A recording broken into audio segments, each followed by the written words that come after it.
Continuando con esta última parte del proceso de extracción del conocimiento, vamos a abordar la etapa de evaluación e interpretación. Esa etapa pues corresponde a la cuarta etapa del proceso, esta cuarta etapa. Entonces, bueno, esta diapositiva todavía es de la fase de minería. Sin embargo, pues inicié de aquí para poder mostrar que esta es la última etapa antes de poder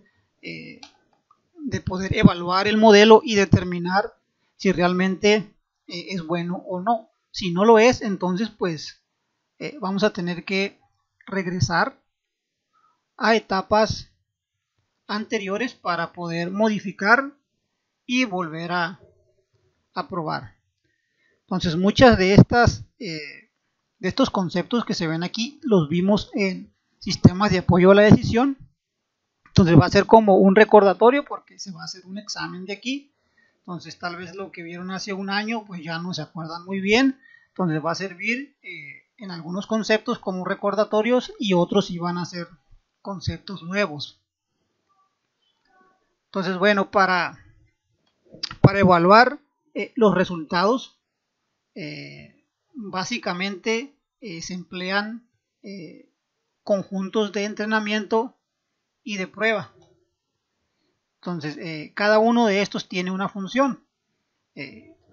Tenemos que separar nosotros los datos. Vamos a suponer que este es mi conjunto de datos. Bueno, no salió muy bonito.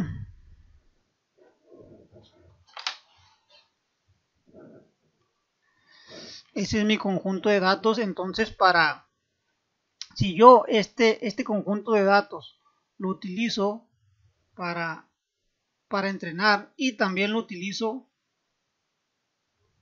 para probar, entonces lo que va a pasar es que pues mi modelo va a tener un rendimiento muy alto, porque todos los datos que yo le muestre a mi algoritmo pues los va a conocer en su etapa de prueba porque ya entrenó con ellos. Entonces lo ideal es pues separar en dos conjuntos. Es decir, pues tú tienes tu conjunto de datos. Uno te va a servir para entrenamiento y otro te va a servir para probar lo que aprendió el modelo. Entonces por aquí nos dice que se van a tener estimaciones muy optimistas si nosotros entrenamos y probamos con el mismo conjunto de datos.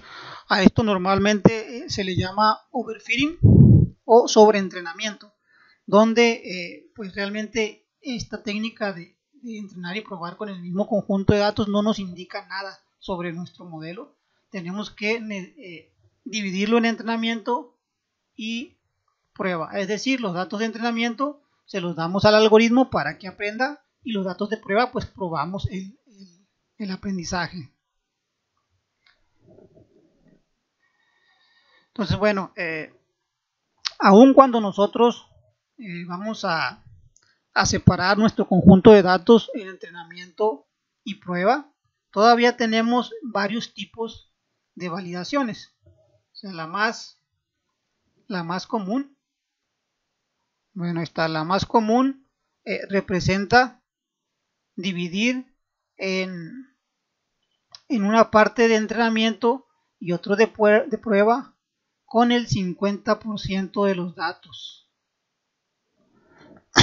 para cada división.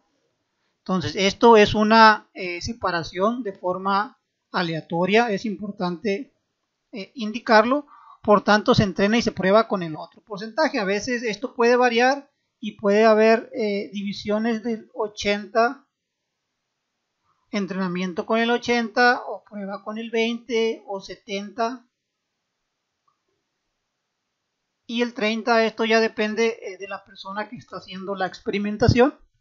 Igual puede ser 90 y 10. Sin embargo, pues todavía tenemos otra forma de validar, que es la validación cruzada. Entonces, en esta validación cruzada, lo que se hace, o sea, es separar los datos, igual que en la validación simple, entrenamiento y prueba. Sin embargo, de aquí nosotros obtenemos un rendimiento, el rendimiento 1, y posteriormente procedemos a cruzar el entrenamiento y la prueba. Es decir, ahora el entrenamiento se va a hacer con la segunda parte y se va a probar con la primera. Eso es una validación cruzada. Generalmente se dividen en 50% y 50% porque estamos considerando que se van a voltear las divisiones. Entonces tenemos un segundo rendimiento y pues lo que vamos a hacer pues es sumar estos rendimientos, este más este, y dividirlo entre 2 para obtener un promedio, y así va a ser el rendimiento de mi conjunto en general. Como vemos, esta evaluación es más precisa porque entrenamos y probamos con todos los datos. O sea, ahí no hay tanto pierde. Aún así, esto todavía lo podemos mejorar con una validación cruzada de n pliegues. Entonces, en inglés lo pueden encontrar como n-fold cross validation o k-fold cross validation. Es el mismo concepto.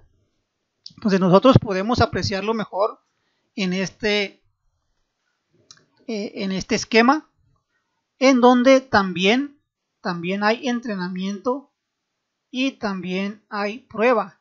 Sin embargo, aquí la n, esta n se refiere al número de divisiones que se van a hacer de los datos. Entonces aquí, por ejemplo, tenemos k igual a 4, entonces la n fue igual a 4, en donde mi conjunto inicial de datos fue dividido en 4 partes, ya no en 2, en 4.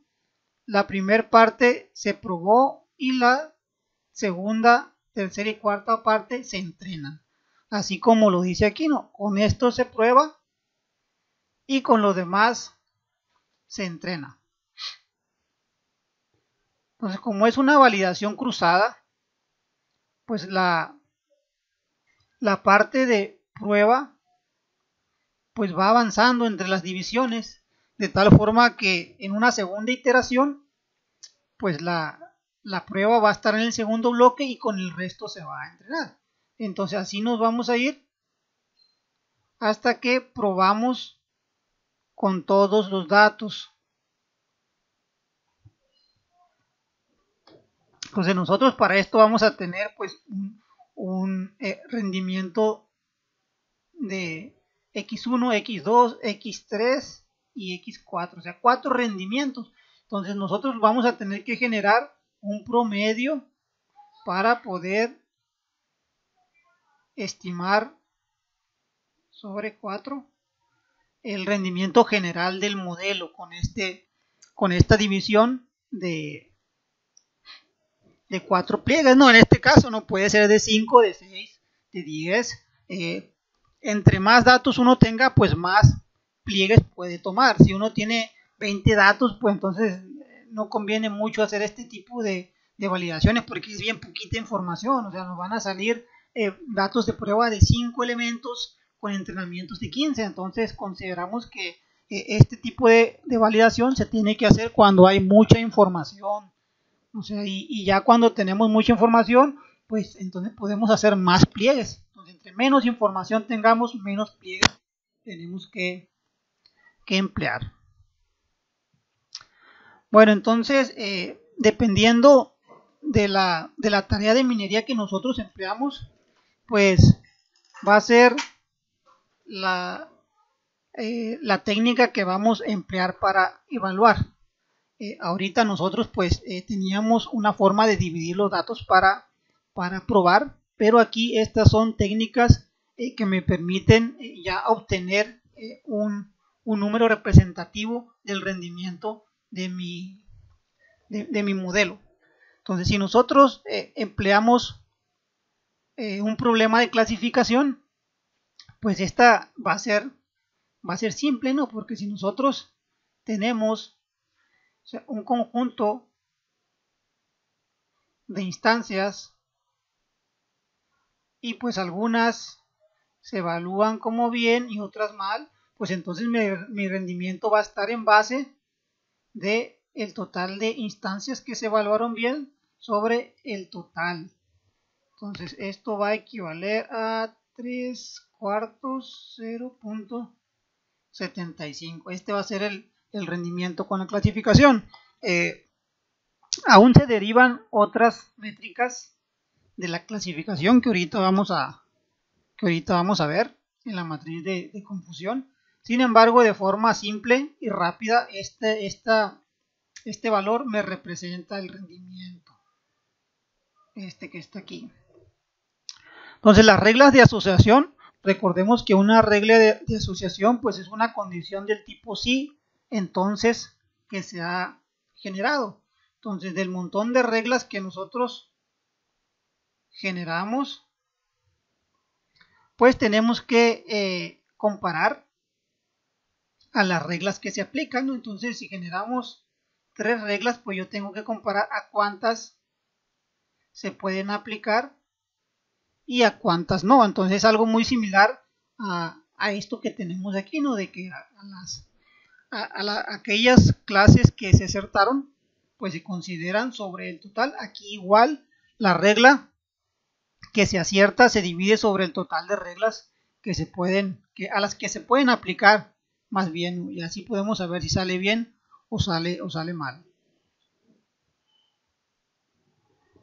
Entonces los problemas de regresión manejan otra metodología de prueba. A esto se le llama el error cuadrático medio. Bueno, es el error cuadrático y luego cuando sacamos la media, pues el error cuadrático medio, y cuando sacamos la raíz, pues el error cuadrático medio de la raíz.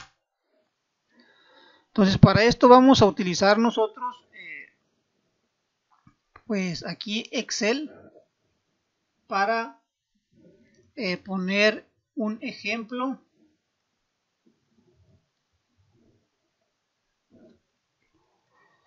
de cómo evaluar la regresión. Entonces aquí vamos a suponer que tenemos un software que trata de predecir la calificación del estudiante. Entonces estas son las calificaciones reales y estas de acá son las que predice el software, tal vez de acuerdo al análisis que hace de los comentarios en Twitter, en Facebook, tal vez de las tareas que entrega, de la asistencia, no sé, podríamos calcularlo de muchas formas. Entonces ya aquí nosotros tenemos los datos. Entonces el primero me indica el error cuadrático, se va a calcular considerando el valor real, o sea, menos el estimado al cuadrado.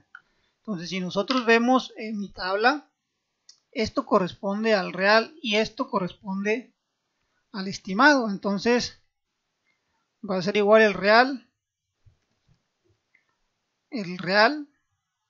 menos el estimado.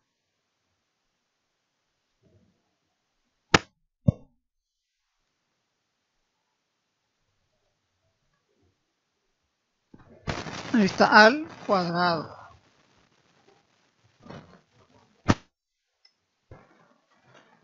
Entonces nosotros lo vamos a calcular de esta manera. Lo vamos a hacer con Excel y vamos a ver que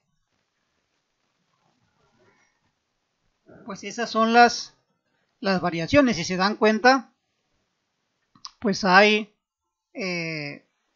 valores que están arriba y que están abajo de la predicción. Por ejemplo, aquí nosotros tenemos nuestra gráfica y vemos que algunos valores quedan arriba, otros quedan abajo. Entonces con esta ecuación vamos a tratar de determinar pues un promedio de la distancia a la que están separados los puntos de la recta. Entonces menos, entre más cercanos estén, el resultado va a ser más cercano a 0. Entonces aquí el resultado nos va a dar de 0 a un valor positivo que se puede incrementar tan mal como esté nuestra línea de tendencia o nuestra predicción. Entonces de 0 a 1, de 0 a 2, de 0 a 3, de 0 a 4, eso depende ya pues de qué tan bien estamos prediciendo con la línea de tendencia. Entonces aquí nosotros, bueno, nada más restamos, lo vamos a elevar al cuadrado. Entonces no nos interesa saber si fue positivo o fue negativo. Entonces lo que se hace aquí es elevarlo al cuadrado para eliminar los signos. Pues de esta forma pues yo ya tengo valores positivos. Entonces esto es el error cuadrático nada más. Entonces por acá me dice pues entonces ahora saca la media del error cuadrático, es decir pues suma todos los términos y divídelo entre el total de elementos que sumaste. Y aquí ya nos vamos, y aquí este va a ser el error medio cuadrático, que va a ser igual a la suma de estos valores. Eso me va a dar igual a 8. Entonces yo ya tengo el error cuadrático medio. Esa es la media. No es cierto, no es la media. Todavía me falta dividirlo entre el total de elementos que tenemos, que es 6. Ahí está. 1.33 no corresponde a la media. Entonces, de acuerdo a esta fórmula, pues nosotros sumamos todos los términos y los dividimos 1.33, es decir, que en promedio cada valor que se predice está alejado 1.33.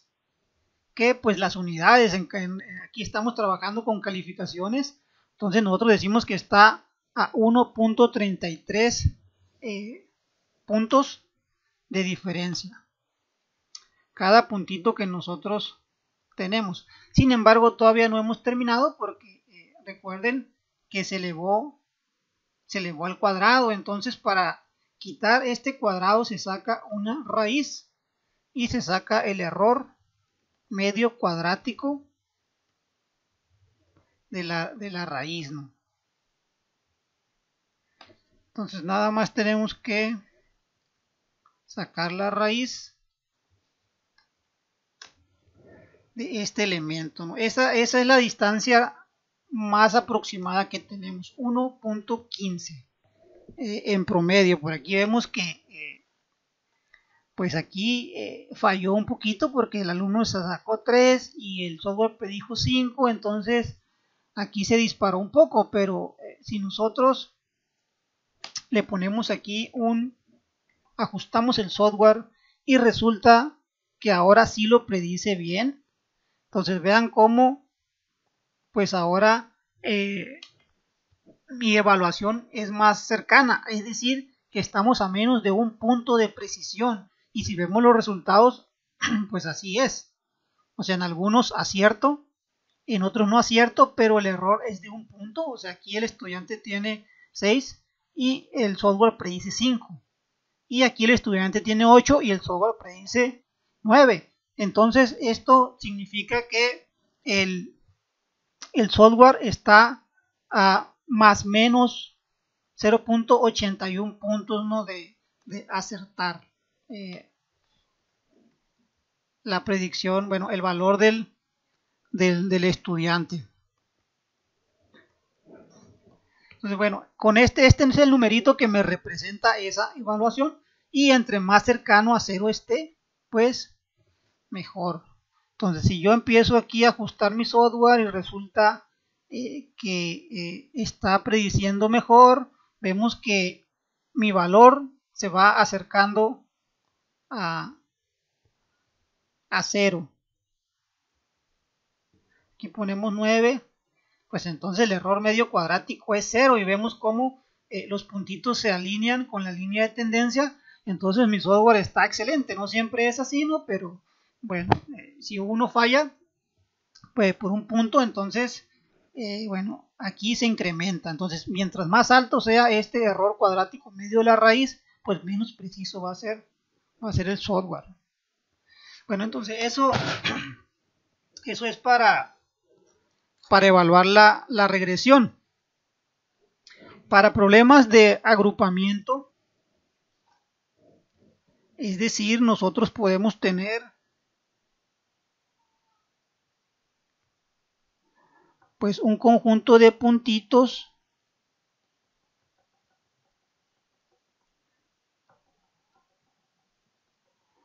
entonces este tipo de tareas de la minería es más difícil evaluarlas, ¿no? Porque realmente para eso estamos empleando un software, porque no sabemos cómo se comportan los datos y queremos que el software me lo diga. Sin embargo, aún así nosotros podemos evaluar dos términos: la cohesión de los grupos, es decir, qué tan juntitos están los grupos que estoy formando. Así yo puedo determinar su cohesión. O sea, si los vemos bien definidos los grupos, o sea, tienen mucha cohesión, decimos pues que es una buena agrupación. Y el otro término es la separación que hay entre esos grupos, que también puede variar. Entonces lo ideal es que estos grupos estén bien separados y con alta cohesión. Bueno, entonces tenemos otro concepto más. Este de la matriz de confusión, pues ya lo habíamos analizado anteriormente en sistemas de apoyo a la edición, pues lo vamos a repasar. Entonces, una matriz de confusión me representa los aciertos y errores que tiene mi clasificador. Entonces, esto es para el clasificador. Vamos a ver problemas de clasificación, por eso nos estamos enfocando más en la matriz de confusión. Pues aquí en el ejemplo se tienen pues un sistema que predice animales que mira en un video, en una fotografía, y en base a eso pues genera una cuadrícula para hacer cruces entre estos animales para saber cuántos se acertaron y cuántos se erraron, y si se erraron, con quién se confundió ese animal. Entonces nosotros tenemos aquí en los renglones pues los valores reales del total de animales que tenemos. Entonces tenemos 8 gatos. Sin embargo, cuando los metimos al clasificador, el software dijo que 5 eran gatos y 3 eran perros. Entonces está equivocando con estos 3. Entonces los aciertos están en una diagonal. Estas celdas que le puse una palomita es donde están los aciertos. Entonces con los perros había 6 y se predijeron correctamente 3, pero 3 se estimaron mal. 2 decían que eran gatos y 1 conejo, y con los conejos fue donde se anduvo más cerca, porque se predijeron 11 de 13. Por tanto, si yo quiero saber el rendimiento de mi clasificador para cada animal, pues va a ser 5 de 8, o sea, le atinaste a 5 de 8, le atinaste a 3 de 6 y le atinaste 11 de 13. Por lo que vemos que podríamos decir, pues esto es un clasificador de conejos, porque está funcionando mejor con conejos. Entonces, batalla para diferenciar los perros y los gatos, pero los conejos sí los identifica, tal vez porque el conejo pues tiene una forma de la cabeza distinta a los perros y a los gatos, con orejas largas, entonces ahí se le puede facilitar más a nuestro clasificador. Entonces, bueno, eso es la matriz de confusión. Entonces vamos a ver otros términos, que esto también ya lo aplicamos en el clasificador de Bayes ingenuo que hicimos, pero ahorita lo vamos a recordar. Bueno, entonces nosotros tenemos aquí algunos conceptos. El concepto de verdadero positivo. Entonces vamos a suponer que vamos al doctor para que nos diga si estamos enfermos de COVID o alguna otra enfermedad. Entonces, verdadero positivo es cuando el doctor nos dice estás enfermo y en realidad estamos enfermos, ¿no? Porque nos hacemos alguna prueba extra y resulta que sí que lo estamos, o vamos con otro doctor y el doctor también me dice que estoy enfermo. Eso es el verdadero positivo. Tenemos el falso negativo, es decir, que te dicen que no estás enfermo y en realidad no estás enfermo. Tenemos los falsos positivos en donde te dicen estás enfermo, pero eso es falso. O sea, te dan un diagnóstico de enfermedad, pero eso está erróneo. Y la última, tenemos un falso negativo, en donde te dicen no estás enfermo, sin embargo eso que te están diciendo es falso, es decir, sí estás enfermo y te están diagnosticando mal. Entonces, ese es el peor de los casos que podríamos tener, ¿no? Que te digan que no tienes COVID y sin embargo sí tienes y andas haciendo un contagiadero por todos lados creyendo que tú estás bien, o tal vez eres asintomático y pues no tienes muchos síntomas y contagias a muchas personas. Bueno, entonces ahorita vamos a generar aquí un problema para calcular las métricas de precisión, de accuracy y de recall.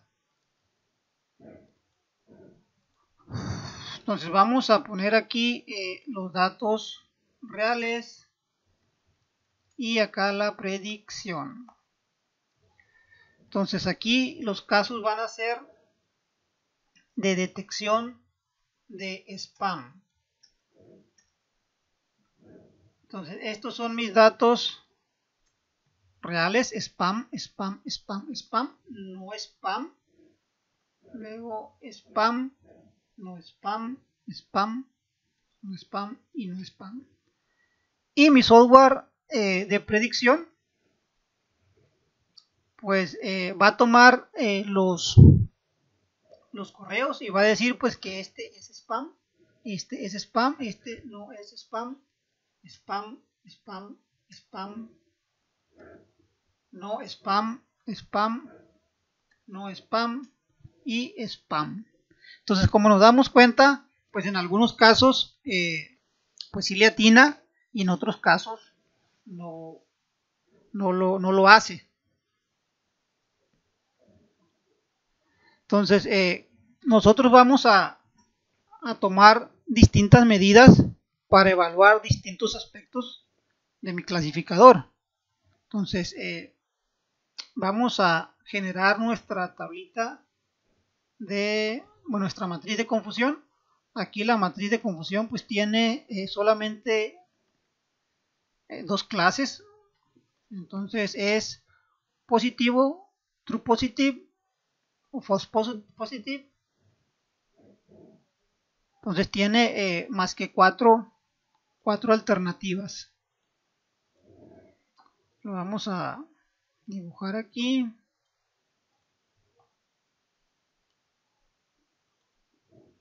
Entonces, primeramente vamos a contar. Recuerden que es importante identificar ¿Cuál es el problema? No.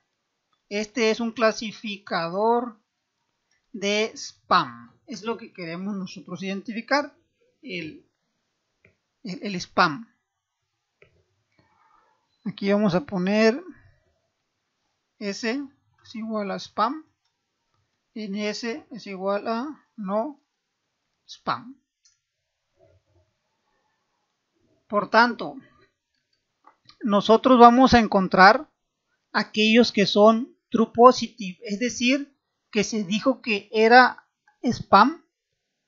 El clasificador, perdón, sí, el clasificador me dijo que era spam y se acertó de que es spam, en realidad es spam. Entonces ese es un puntito para los verdaderos positivos. Entonces, ¿cuántos hay? O sea, es true positive, true positive, true positive, true positive y true positive. Ahí están mis 5 true positive. Aquí le vamos a poner el 5.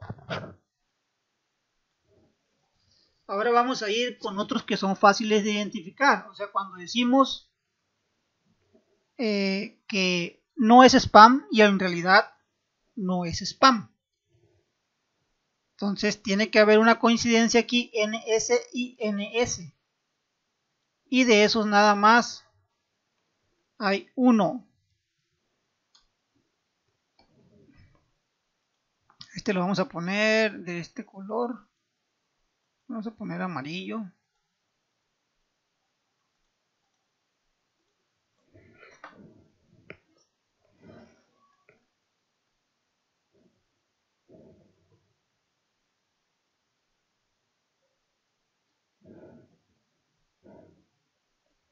Bueno, creo que sí, nada más tenemos... Ah, no, tenemos dos. Aquí está otro.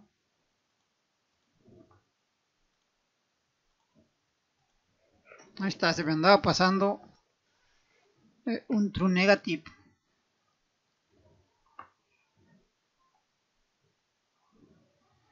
Bueno, entonces ahora vamos... estos son los aciertos. Ahora vamos a ir con los falsos positivos. Decimos que es un spam, pero no es spam nada. Entonces la predicción me dice que es spam, pero no lo es. Aquí tenemos un caso. Entonces este es falso positivo.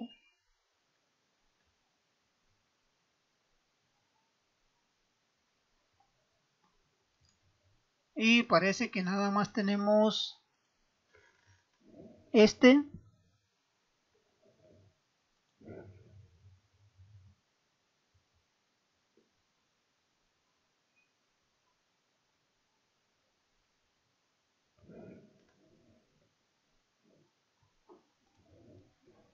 Nada más está este que me dice que...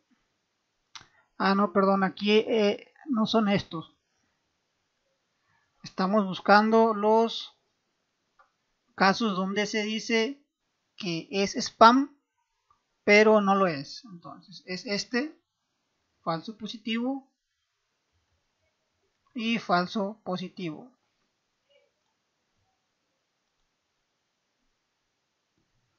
Vamos a colorearlo. En realidad son dos que se cree que son spam, pero no son spam. Y el último es el falso negativo, donde se dice no es spam, sin embargo sí lo es. Ahí le ponemos otro color.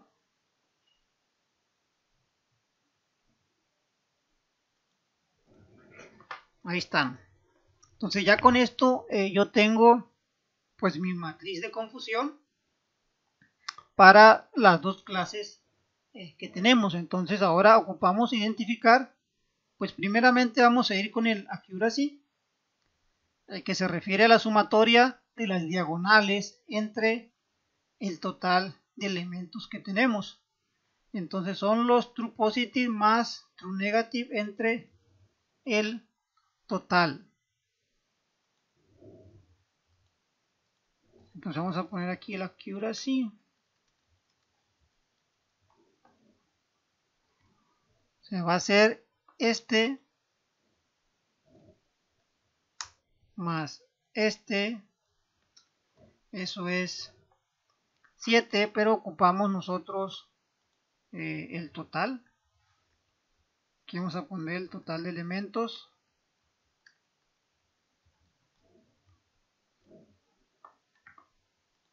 Y los vamos a sumar. Van a ser 10, ¿no? Entonces ya así yo puedo dividir más fácilmente. Y ese es el rendimiento general. Quiere decir que de 10 elementos se aciertan a 7. O sea, 7 de 10. Ocupamos también la precisión.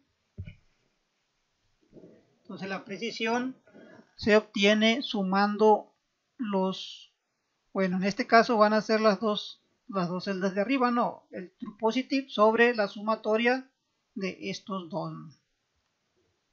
Entonces va a ser igual a true positive sobre este mismo más este mismo. Y vemos que me queda 0.71. En realidad aquí nosotros estamos tomando los true positive y false positive, que son precisamente estos que están aquí. Y los voy a marcar.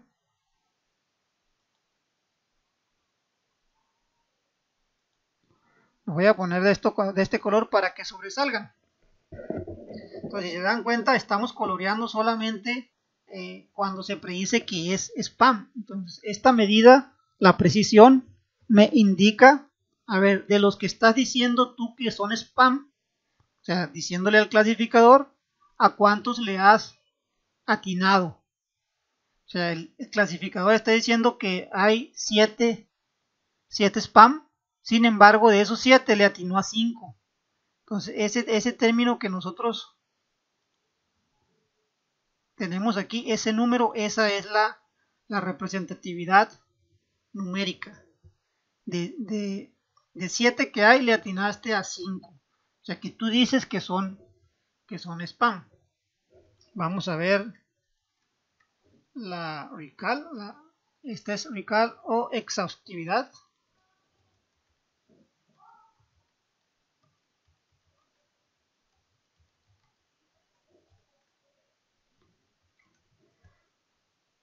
Puede tener dos nombres y eso se basa en la columna. Entonces vamos a tomar los true positive y vamos a dividirlo entre ese true positive, pero aquí vamos a tomar los false negative. Entonces nosotros estamos trabajando con esto, ¿no? Entonces vamos a ver cómo nos queda. Vamos a poner la precisión de este color naranja y acá vamos a poner de color lila. Entonces de color lila son estos.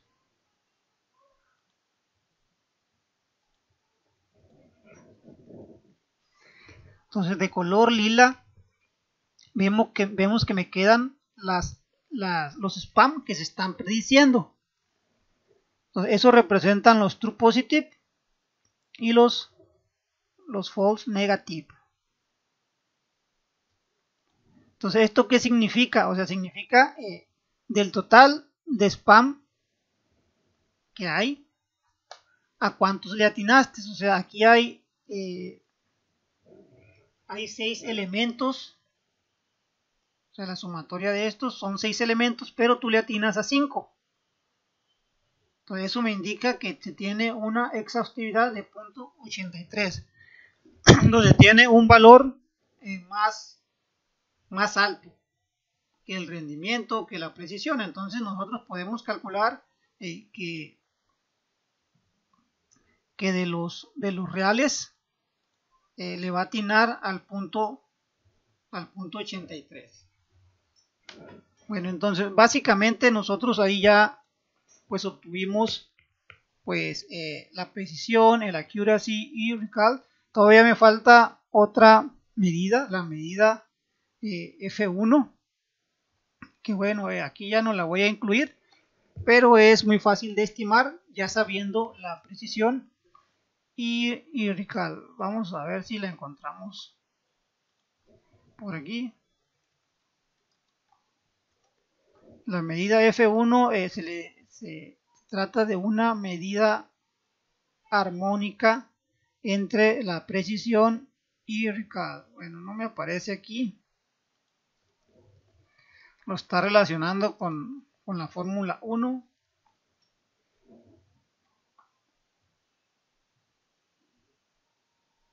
Bueno, aquí me hace referencia al puntaje, pero no me aparece la fórmula. Vamos a ponerle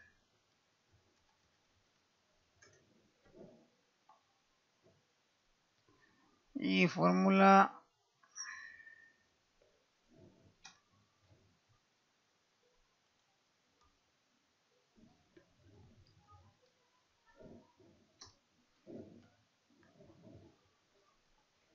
bueno, ¿dónde está? Aquí está, miren, esta es la fórmula y batallé para encontrarlo porque a fuerza me mostraba cosas de la fórmula 1. Entonces si yo la pongo aquí, pues puedo ya determinar F1 va a ser igual a 2 por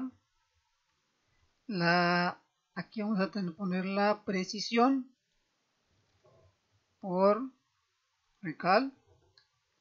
Cerramos, eso lo dividimos entre precisión más recall. Pues vamos a ponerle paréntesis aquí, no vaya a hacerse bolas. Y entonces ese es mi resultado de la fórmula de F1, de la medida F1. Casi siempre queda entre la precisión y recall, no es un promedio como tal, pero casi siempre queda entre en medio de estos dos valores. Bueno, ahí está el ejemplo. Aquí lo tomamos con dos clases. Cuando hay tres clases, como en el ejemplo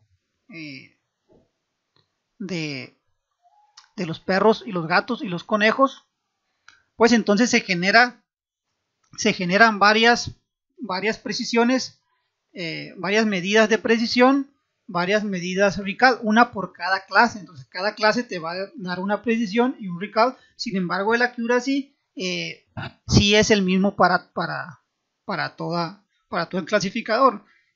Por ejemplo, aquí la precisión, bueno, el accuracy fue de 19 entre el total de esto que está aquí, ¿no? Eso corresponde, lo vamos a anotar aquí.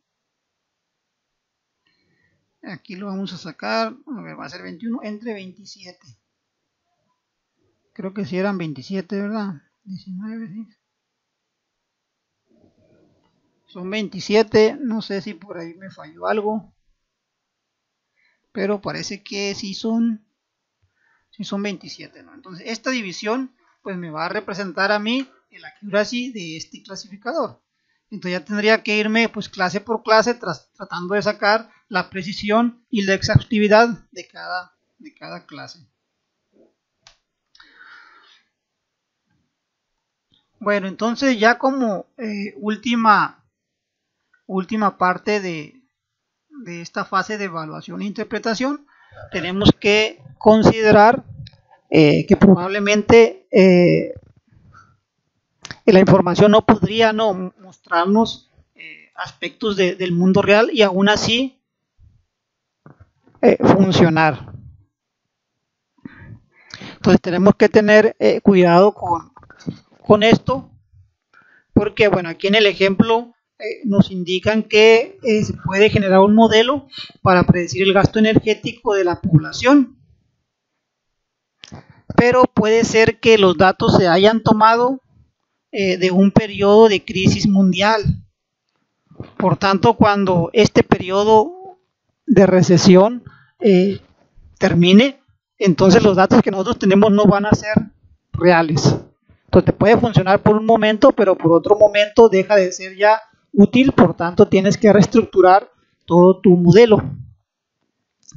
Entonces ya la última fase, ya que nosotros determinamos que el modelo es útil, ahora sí nosotros podemos emplearlo para predecir, en este caso, pues eventos relacionados con el dataset. Si fue para créditos bancarios, pues entonces ya meterlo a un ambiente real donde se predigan préstamos. O si fue para predecir calificaciones, pues entonces hay que meterlo a un ambiente real. O si queríamos evitar la deserción escolar, pues entonces ya tiene que estar en una sección de, no sé, de tutorías, en un departamento donde sea útil. Entonces, como ahorita lo mencionábamos, cambia muy continuamente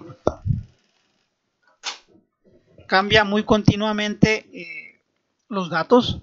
Entonces tenemos que estar actualizando la información para ver el comportamiento de nuestro modelo, de tal forma que se tengan que hacer los ajustes necesarios para evaluar, para reentrenar o reconstruir.